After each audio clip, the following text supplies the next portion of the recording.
X 1989 vintage, Mr. Mike Skinner from Helsden up near Norwich. He's going to go first then. Not sure whether he's done any of this before or not, but it's not a name that I know, I must admit. But an interesting car, hey? And obviously conditions not going to suit a car like this, not at all.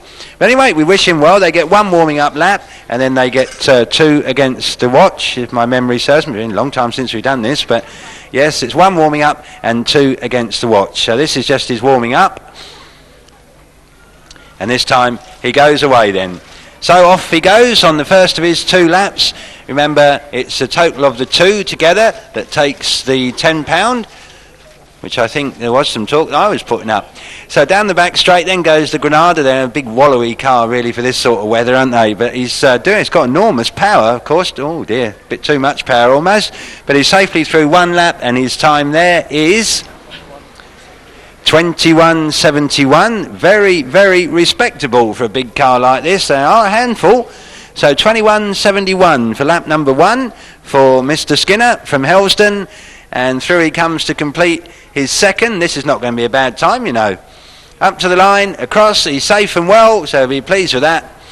And he completes in 42.87. That is not bad at all. 42.87, when you remember that the hot rod that just won the final was doing 19.72 for a lap. So 2 laps would have been about 40 seconds. So to get 42.87 out of that, a big wallowy car like that in those conditions, that is good. This is Carl Bensley next. A little bit of ballast for him as well. Carl Bensley then driving the breakdown. Carl, of course, has a certain amount of experience. Not that much. He does a bit of lightning rod racing. But the lightning rod is somewhat different from this Land Rover of 1971 vintage.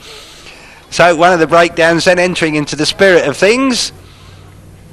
Carl Bensley from right here in Caister, or as near as damn it. So through he comes. That's his warming up lap done. He's done a few of them in his time. Right, here he goes under the clock in the Land Rover 1971. Does sound well, yeah, it does sound well, doesn't it? Sounds like my car does at the moment. I've got to go see Quick Fit tomorrow. So 25 years old this is. Oh dear. Oh golly. So away goes Carl up towards the Caister bend. I don't think there's much danger it's going to slide into the fence. A bit heavy for that, but he's done his 1 lap, and he has done 22.55. 22.55 for his first lap. Not quite sure when the turbo comes in on these. So down the back straight he goes then. Obviously he'll be dead keen to beat the other Land Rover. It don't matter if he wins as long as he beats the other Land Rover. That's what it's all going to be about. Up to the line he comes then. There's Carl, and he completes in 45.27. 45.27 then for the Land Rover. Just as much of a handful as what the Granada was, although rather less expensive damage if things had gone horribly wrong. So it's still Mr. Skinner then, with the Granada still with the lead in 42.87. Now what do I see before me? This looks like a Toyota Starlet. Right, this is Titch Mancini in a Toyota Starlet. Again, somebody who has raced around here before. It's no good saying he hasn't. We've just seen him racing his stock car. But again, a very different kettle of fish. Titch Mancini then from here in Yarmouth doing the Toyota Starlet lap trials. Let's see what he makes. Obviously it ought to be the car for the job, but who knows. So he's done his warming up lap in the Starlet.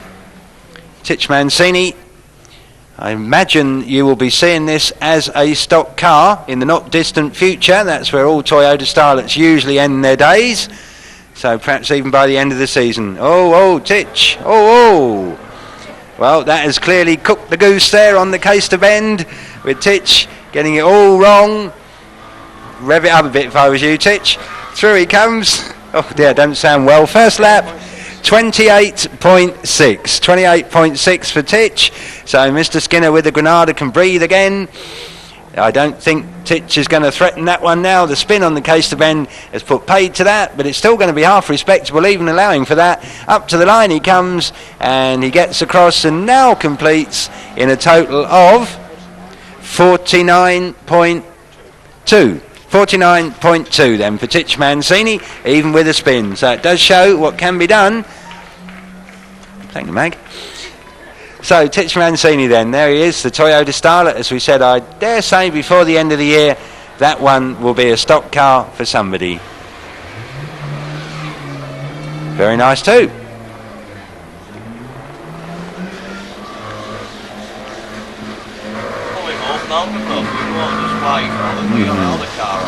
So there he is then, that's Titch finally winding it all up with a couple of donuts for his efforts. Next one up is Graham Utting from here in Yarmouth. He is going to be racing in the rookie rods on Thursday night. He's the first one to have signed up for it. He's the first one to have built a car.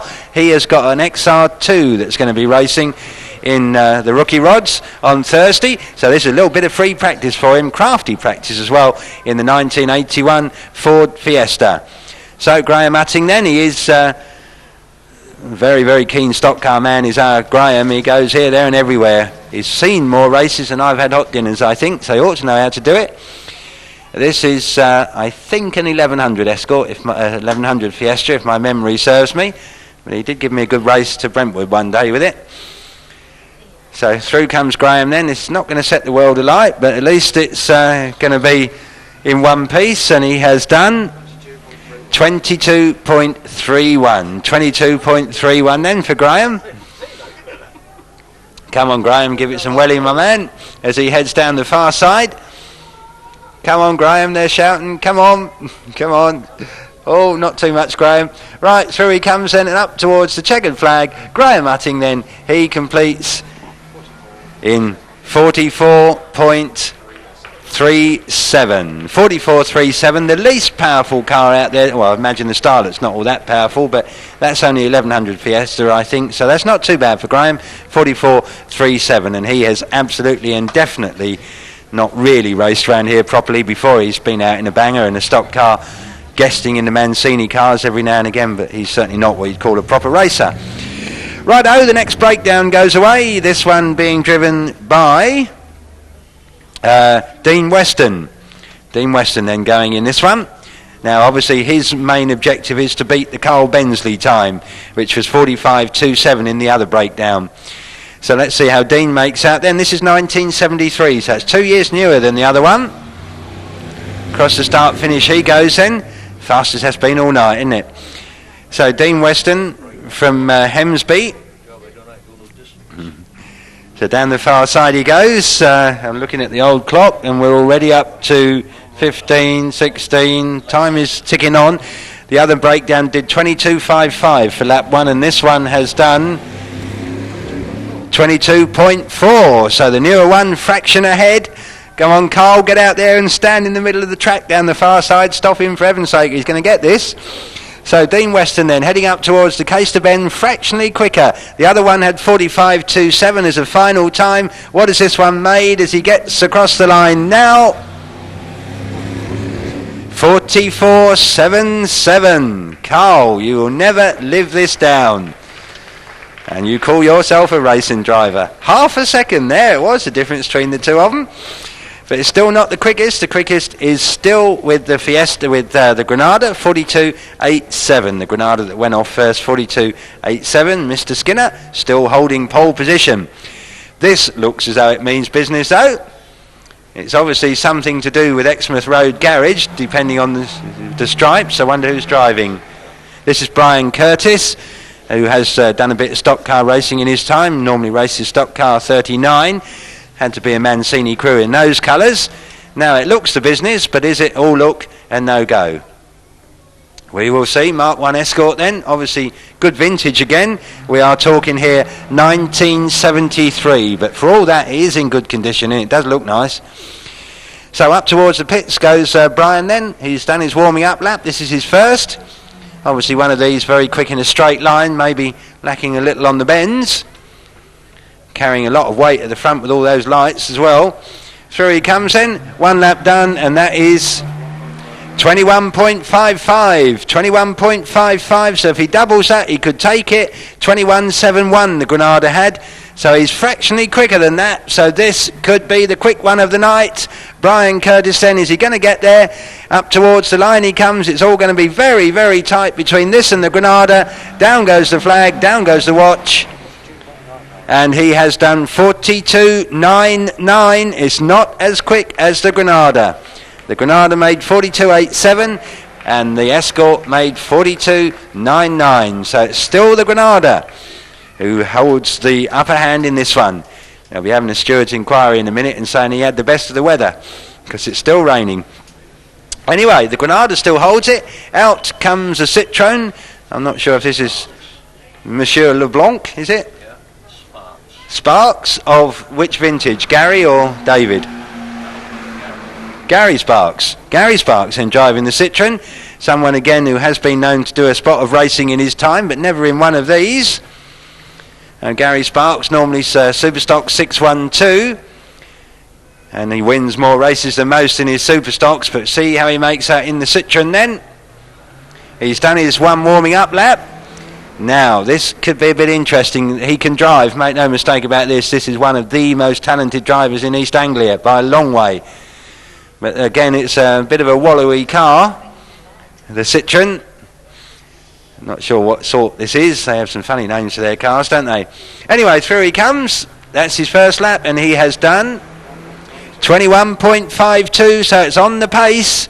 Brian Curtis in the Escort just did 21.55, and the Granada did 21.71. So we're looking for a finish total of 42.87. Is he going to get near it? Up towards the line. 39, 40, 41. It's around 42. It's 43 dead. 43.00 for Gary Sparks in the Citroen. So we've still got Mr. Skinner with the Granada. He's been threatened, but so far nobody's done it. Three very close ones though. 42.87 the Granada, 42.99 the Escort, and 43 for the Citroen. Oh, Gary doing some donuts now on the far side. You don't see many of them done in front wheel drive cars. Right, away we go. Oh, look at this one. Oh, my word, all the flashes and everything on this. I've got a note of who this one is somewhere here. It's a Chevette. Under all my papers. At least they're keeping dry. Chevette. Ex-registration, 1981. Anthony Amos. Oh, again, he has raced, but not for a long, long time. Used to race bangers in the dim and distant. And he, in fact, or his brother, was the only person whose banger car I've ever driven. Remember, he talked me into it one night. So I've never forgiven him for that. So Anthony Amos then in the ex-registration Vauxhall Chevette. That's again fairly vintage, isn't it? Oh, Anthony! That does not look good. Around he goes on the Caister Bend. And a bit of grass cutting as well. I think that's a black cross, Mr. Stardo. I don't know about anything else. One lap to run. And his first lap, 29.59. 29.59. Which is not even as quick as Titch did. And he was, of course, had his spin. Is he had it again on that far side? No, I thought for a minute he was a goner again. Righty-ho, then up towards the Caister Bend. This is not going to take the trophy. Is he going to fence it? No, he's finally come through and he's finished off in 52.89. 52.89 for Anthony Amos. That does not take it. So it's the Granada that takes it.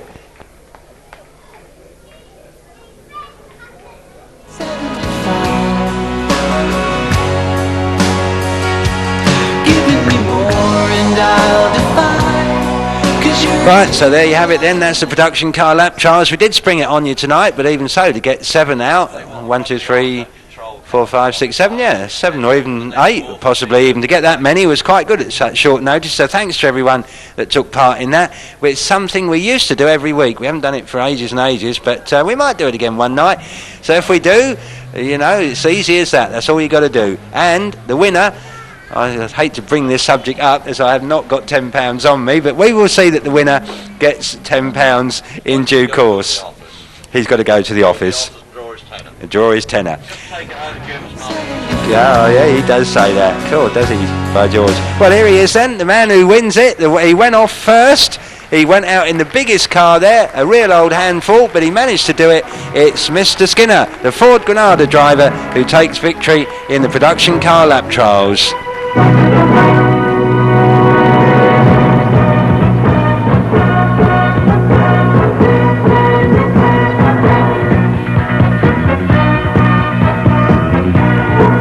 There he is then, Mike Skinner from Helston up advantage here, or whether they haven't. They obviously